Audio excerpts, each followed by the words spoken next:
I uglavnom desna strana. Skočni zglob, koljeno, desno rame, desni lakat, desno oko. I od neki dan imam, to nije sportska ozljeda, ali je uslijed sporta, dobio sam umjetni kuk. Znate, kada bilo koji sportaš kad ima ozljedu, rekli ste sami, često je sam sa sobom, jel? Često boravi u ta svoja 4 zida u nekom stanu, u nekoj sobi. Pokušava se vratiti na pozornicu, osjetiti opet zvuk turbine i pljesak i u mom sportu zadovoljstvo postignutog zgoditka, asistencije i onaj zvižduk suca. Ali kad si ozlijeđen, onda si, kažem, napušten. Čak i novinari znaju zaboraviti na tebe.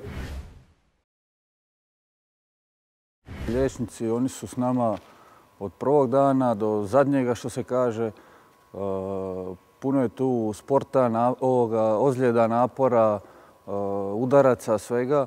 Tako da su oni bitni u pravim trenucima da nam pomognu i da nam osiguraju što lakši put ka uspjehu.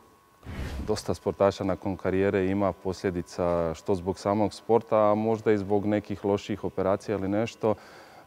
Pa vuku te posljedice nakon karijere. U mom slučaju, eto, ja sam zahvalan doktoru što je spasio moj prst i što mi je pomogao u biti.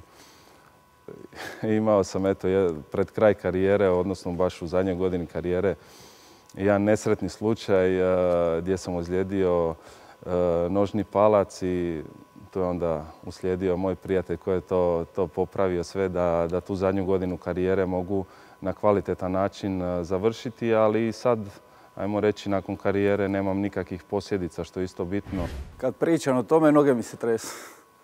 Krenulo je od jedne običnog udarca na utakmici u moj kvadriceps. Puknuće vene se desilo u kvadricepsu i morali su otvoriti cijelu nogu. To je tu, ostao je veliki ožiljak, ali idemo, život ide dalje i završilo je sve u najboljem redu, tako da sam sretan zbog toga.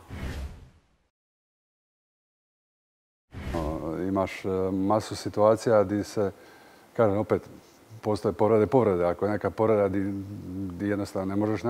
Ja sam ima takvih situacija, ali imaš stvari gdje u biti trebaš samo stisnuti zube i odraditi tih 5, 10, 15 minuta koliko je ostalo do kraja. I onda, ne znam, ima sam jednu situaciju gdje mi je razvalilo usnu na početku 3. četvrtine i doktor mi kaže idemo u bolnicu šiti. Ja govorim, nećemo šiti u bolnicu, nego šiješ mi odmah, stavi mi 2 punta da se to zatvori, ja idem igrati i kad završi utakmica, onda idem u bolnicu. Ne, to je ogromna rupa, ne možemo to sašiti.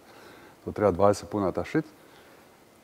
I naravno ja uzmem onaj kit koji je u njegovoj sobi stoji, znam gdje stoji. Otvorim ga, unutra već stoji igla, stoje rukavice, stoji to.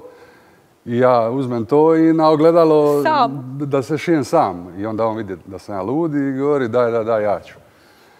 I sad, meni adrenalin puca, iz ušiju izlazi i kaže meni ja ću, ajde.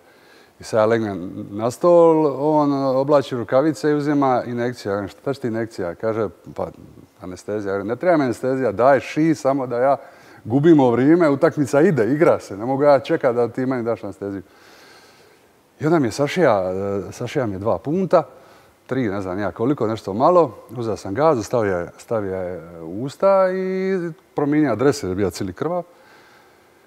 Izašao van i ne pitam ja trenera jel mogu ja ući u igru, nego ja uzimam bijesan ko pas i idem igrati. I onda kad je završila utakmica, sad me vodi di god hoćeš jer sad više nema, sad imamo vremena. Svi vidimo neku kremu toga svega, vidimo najbolje sportaše koji najviše zarađuju, koji žive u tome, ali sport je sigurno bolan i zahtijeva puno odricanja. Mene to sve skupo podsjeća na onu emisiju Superhumans ili Nadljudi Stanleya Leea. To je dokumentarna emisija ljudi koji imaju određene sposobnosti koje su drukčije od drugih. Da bi došli na tu razinu, da bi došli do razine vrhunskog sportaša, to zahtijeva prvo genetske predispozicije, a drugo ekstremno odricanje svakog od njih. I naravno da je bolan i da je proces dolaska do tu i zadržavanja još dulje na toj razini izrazito bolan. U slučaju Dine Rađe kao pacijenta radili smo aplikaciju matičnih stanica, to je tromalne vaskularne frakcije i plazme obogaćene trombocitima u koljena u svrhu smirivanja upale i donekle regeneracije oštećene hrskavice. Vi kad igrate, ako ste u jednoj takvoj poziciji, kad nešto napravite tako, onda su svi oko vas, svi vas tapšu i htjeli ne htjeli hodate, ali hodate jednom centimetar iznad zemlje. Znate, teško se ophrvati tome da ostaneš u poziciji da ti nisi to što si na koncu i zašto ne uživati ono što si napravio ako si toliko trenirao. I sad u jednom trenutku kad vam se dogodi ozljeda, vi ostanete sami. Nema nikoga.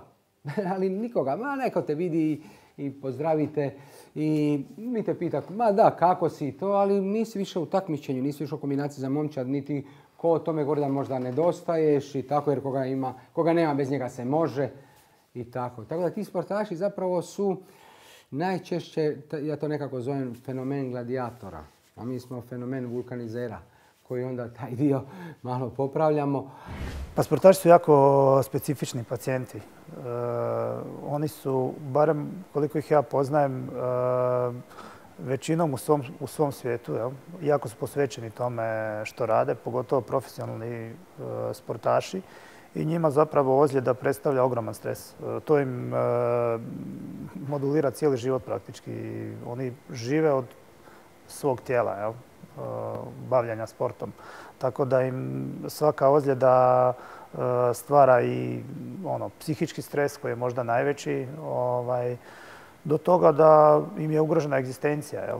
Tako da su to vrlo zapravo specifični, zahtjevni pacijenti, a onda u tome su i zahvalni kad im pomognete. Oni su zaista, vi im direktno utječete na njihov život.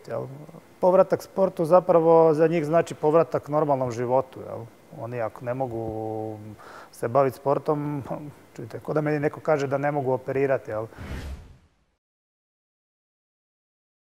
Mislim da sam uz vaterpolo postao i bolja osoba i bolji čovjek. Da sve one obaveze koje mene kroz život prate, ja sam se uvijek njima okretao na način sa jednom odgovornošću, sa jednom, kako bih rekao, sa jednom dodatnom čvrstinom prema tim obavezama. To je ono što mi je dao vaterpolo, to je ono što mi je dao sport. Ne znam da li je to točna rečenica ako kažem da mi je smisao mog života. To je uistinu jedna strast koja mene drži do dana današnjeg.